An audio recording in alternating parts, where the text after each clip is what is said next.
Hello，大家好啊！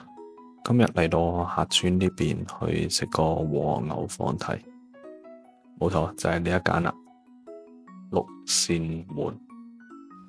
俾大家睇睇佢嘅菜單先。自助飲料區呢，品種唔算多，不過果汁類嘅幾好飲嘅。跟住就到自助菜品區啦。整體呢比較少品類，跟住個區域都唔算大，跟住有啲丸子類啊、蔬菜啊、菌類啊之類嘅。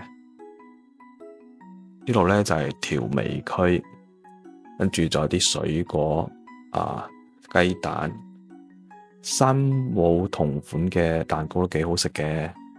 點咗一份牛舌同埋天婦羅，呢兩個我覺得都好難食，唔推薦。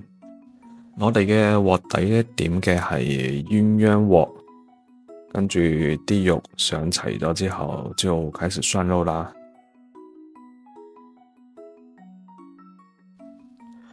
肉嘅品類咧就算中規中矩，唔算非常之優質，不過咧都 OK 嘅。不過菜單上面有魚肉，就建議大家唔好點啦，食起身非常之腥。成間店呢，服務員嘅服務態度都幾好嘅，係咁先啦。